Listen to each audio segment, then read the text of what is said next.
নমস্কার বন্ধুরা, ইতিমধ্যেই আপনারা দেখছেন সিডিএ নিউজ। কাঁটাতার বসানোর কাজ শুরু হতেই বাংলাদেশের বিজিবির বাধার মুখে বিএসএফ। প্রশাসনকে সঙ্গে নিয়ে বিজিবিকে রুখে দেওয়ার হুমকি সীমান্ত পারের ভারতীয়দের। দীর্ঘ জমি জটিলতা কাটিয়ে অবশেষে উত্তর 24 পরগনার বাগদা থানার বয়রা সীমান্তে প্রায় 5 কিলোমিটার এলাকা জুড়ে কাঁটাতার বসানোর কাজ শুরু করেছিল বিএসএফ। বিএসএফের পক্ষ থেকে একটি ঠিকাদার সংস্থাকে এই কাজের বরাত দেওয়া হয়।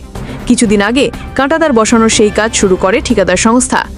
যে জমিতে কাঁটাতার বসানো হবে সেখানে মাটি ফেলার কাজ শুরু হয়। অভিযোগ, বয়রা গ্রাম পঞ্চায়েতের লক্ষ্মীপুর বিওপির কুলনন্দপুর এলাকায় মাটি ফেলার কাজ শুরু হতেই বাধা দেয় বাংলাদেশের বিজিবি।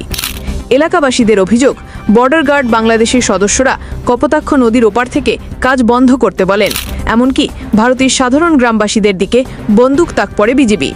কাজ বন্ধ না করলে গুলি করার হুমকি দেয় বলেও অভিযোগ ওঠে। এই ঘটনার পর বিএসএফ আপাতত কাঁটাতার বসানোর কাজ বন্ধ রাখে।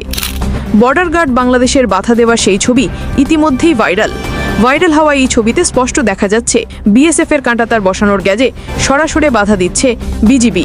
পাল্টা এপার থেকেও প্রতিবাদ জানিয়েছে ভারতের সাধারণ গ্রামবাসীরা। প্রশাসনকে সঙ্গে নিয়ে বিজিবিকে রুখে দেওয়ার হুমকি দিয়েছে সীমান্ত পারের ভারতীয়রা। সূত্রের খবর, বিএসএফের পক্ষ থেকে বিজিবির সঙ্গে ফ্ল্যাগ মিটিং করা হবে।